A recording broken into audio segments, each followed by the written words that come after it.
L'été dernier, j'étais dans une piscine en Allemagne avec un pote à moi qui fait partie de ceux qui font des saltos avant, saltos arrière, lune, demi-lune, plongeant la tête en avant, etc., etc.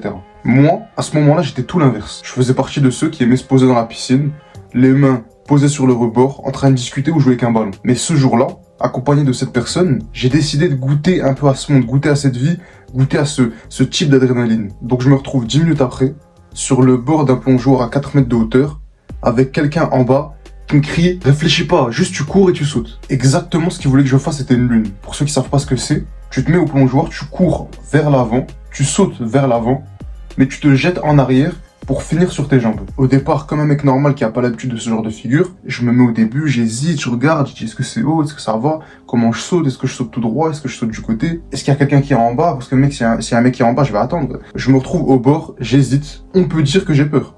Ou du moins, je la ressens cette peur. Sauf qu'à un moment, je bloque toutes ces pensées limitantes, d'un coup, il y a un silence, je cours, je saute, et même si j'ai pas réussi, au moins je l'ai fait. Et j'ai remarqué qu'il y avait un processus mental que tout le monde subissait avant de faire quelque chose qui leur fait peur ou qui les fait douter. Ne te fais pas avoir par ceux qui te disent que c'est normal de sentir la peur et de douter, parce que ces gens-là sont tes ennemis. Ces gens-là sont tes ennemis à partir du moment où ils t'incitent, où ils te font croire que rester bloqué là où t'es parce que t'as peur d'agir, parce que t'as peur de bouger, parce que t'as pas les couilles, ça soit quelque chose de souhaitable et de normal. En te disant ça, ils te souhaitent ton mal. En même temps, dire que la peur n'existe pas et que certaines personnes ne la ressentent pas du tout, c'est juste être fou.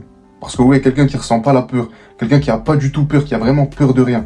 Donc quand il doit faire quelque chose qui fait extrêmement peur, il y a rien qui se passe dans son corps, c'est quelqu'un qui est tout simplement fou ou qui a un problème mental. La réponse la plus intelligente que je peux te donner, c'est que tout le monde ressent cette peur, mais seuls les meilleurs sauront comment bien la gérer. La première étape a été tirée d'une étude qui a été faite sur la plupart des athlètes qui font des sports extrêmes, soit en parachute, soit à l'élastique, ceux qui sautent à des ponts de plus de 20 mètres, ceux qui font du vélo dans les montagnes et qui risquent de mourir à tout moment. En gros, chaque sport, chaque activité dans laquelle t'es pas sûr de rentrer en meilleure santé. Et dans ces études, ils ont remarqué que tout le monde ressentait la même peur. Quand ils allaient commencer l'activité, celui qui l'a fait 100 fois et celui qui l'a fait une fois allait ressentir la même peur au départ. Mais celui qui l'a fait 100 fois est habitué à ressentir cette peur ou cette pression. Alors que le premier subit quelque chose de nouveau. Et c'est logique, je sais pas si t'as déjà fait, moi j'en ai jamais fait. Mais je connais des gens qui en ont fait.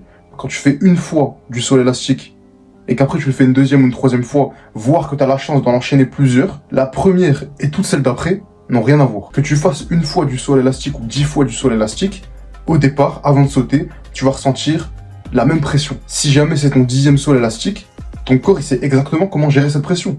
Il sait que là pour l'instant tu stresses, ton rythme cardiaque va s'accélérer, quand tu vas sauter tu vas te sentir libéré, quand tu seras pendu sur le vide et que le saut il aurait été fini, tu vas relativiser. Il le sait exactement et comme ton corps il sait exactement comment ça marche, au départ, avant de sauter, tu vas moins hésiter, tu vas moins douter, tu vas moins avoir peur. Tu vas t'approcher du vide, tu vas regarder, 1, 2, 3, c'est bon, tu peux sauter, tu vas sauter. Ton corps, il sait exactement comment ça se passe. Alors que quand c'est la première fois, tu vas être un peu plus réticent. Tu vas hésiter, tu vas dire, attends, mais comment ça va se passer, comment je vais tomber?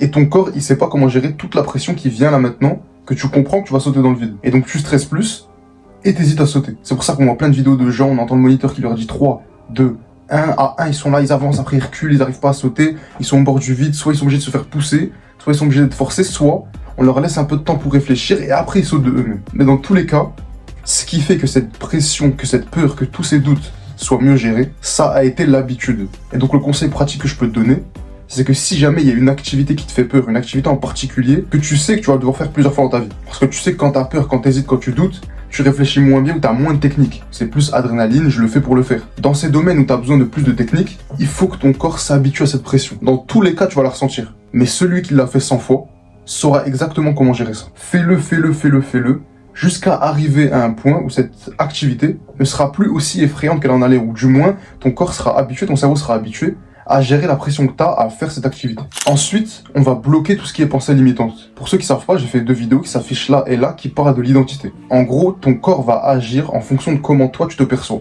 Si jamais tu te vois comme un gros, tu vas te comporter comme un gros.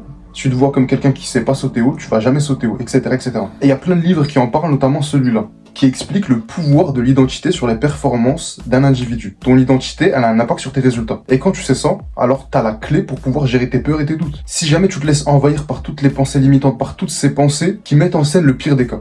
Moi, ce qui a fait que j'ai hésité quand j'étais au bord de la piscine, c'est que j'imaginais Imagine, je saute trop loin et je cogne le sol. Imagine, je saute pas assez haut et ma tête, elle touche le plongeoir. Imagine, je saute mal et ma tête, elle touche le fond de la piscine. Plein de... Voilà. Imagine, je cours, je glisse. Plein de pires des cas. Ce pire des cas, ça va être ce qui va être lié à l'identité. Ce pire des cas, toi, tu vas le voir en boucle dans ta tête. À force de t'imaginer ce pire des cas, ton corps, il est logique. Si à chaque fois, tu t'imagines la pire chose qui peut se passer, ton corps, il veut ta survie, il veut ton bien.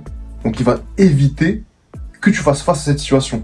Et donc, pour ça, il va te faire hésiter, il va te faire douter, il va te faire avoir peur. Quand tu bloques toutes ces pensées, et qu'au lieu, et là, c'est le conseil pratique très important, parce que c'est pas que concernant les peurs et les doutes, c'est pour toute ta vie en général. Quand tu remplaces ces pensées limitantes, quand tu remplaces le pire des cas, par une vision de toi qui est en train de réussir ce que tu as peur de faire, alors là, il n'y a rien qui va t'arrêter. C'est ce que j'ai dit quand j'ai dit que j'ai bloqué mes pensées et que j'ai été.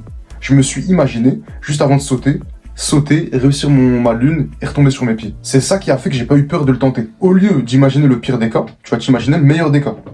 Et quand je te dis imaginer le meilleur des cas, il faut que tu vois, tout le monde a cette créativité, tout le monde a cette imagination où il arrive à voir des choses. Et si jamais tu doutes de ça, quand tu t'imagines une bagarre, une embrouille, une situation qui t'a énervé, ça t'est arrivé, c'est sûr, à 200%. Et je sais que là, toi, t'as un exemple concret de ce que je suis en train d'expliquer. Tu t'es imaginé une embrouille que t'as eu avec quelqu'un. Quand tu t'imagines devoir te battre, quand tu t'imagines devoir t'embrouiller, quand tu t'imagines devoir faire face à cette situation qui te stresse, même si t'es dans ton lit en train de penser à la bagarre, ton corps, il va un peu subir les conséquences de tes pensées. Quand tu vas penser, là, dans ton lit, là, couché dans ton lit, en train de dormir, à 22h du soir, t'es en train de penser à une embrouille que t'as eu cet après-midi, à peut-être demain, tu vas devoir te battre.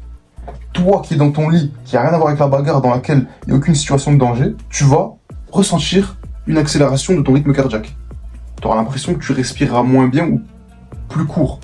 Des respirations comme si tu étais essoufflé. Parfois, même quand tu imagines ça très très bien, tu arrives à voir tes mains qui tremblent, tes jambes qui tremblent. Alors que, je le répète, tu es dans ton lit et il n'y a aucune situation de danger. Tu vas pas te battre. Il n'y a personne qui va te sauter dessus, qui va t'envoyer des patates. Mais ton corps, il va quand même subir la conséquence de ce que tu penses. Et donc, quand tu comprends ça dans le côté négatif de la chose, imagine dans le côté positif. Quand tu t'imagines fort, quand tu t'imagines en train de réussir, quand tu t'imagines le meilleur de toi-même, et ben ton corps aussi, il va subir les conséquences de tes pensées. Quand tu penses être le meilleur, tu te rapproches de cette vision du meilleur que tu as. Et donc, dans le cas où tu as peur, dans le cas où tu hésites, dans le cas où tu doutes, quand tu t'imagines, au lieu du pire des cas, quand tu t'imagines toi en train de réussir cette action qui te stresse, qui te fait peur, qui te fait douter, alors ça va être plus facile pour toi de le faire, et surtout ça va être plus facile pour toi de bien le faire. Parce que je l'ai dit juste avant, mais quand tu fais une action et t'es dicté par la peur, par les doutes et par l'hésitation, tu vas le faire mal, ou tu auras moins de technique, moins de réussite. Alors que si jamais tu fais ça avant, tu t'imagines en train de réussir, tu t'imagines le meilleur des cas, tu seras plus à l'aise et donc tu auras plus d'espace, tu auras plus de marge pour utiliser la technique que tu connais. Donc, visualiser que du positif. 2 semaines après l'histoire que j'ai racontée en début de vidéo, je suis retourné à une autre piscine avec un autre groupe de potes. Et en entrant dans la piscine, la première chose que je vois, c'est un plongeoir de peut-être 4 mètres lui aussi. Je pose mes affaires, je me mets en short de bain. Sans hésiter, je monte en haut du plongeoir, je cours, je saute, et pour la première fois de ma vie, j'ai réussi à faire une lune complète et magnifique. Imagine juste le visage de mes potes qui savaient même pas que j'allais faire ça, quand j'ai sorti ma tête de l'eau et que nos regards se sont croisés. C'est cette vision de réussite que je veux pour tous ceux qui me suivent.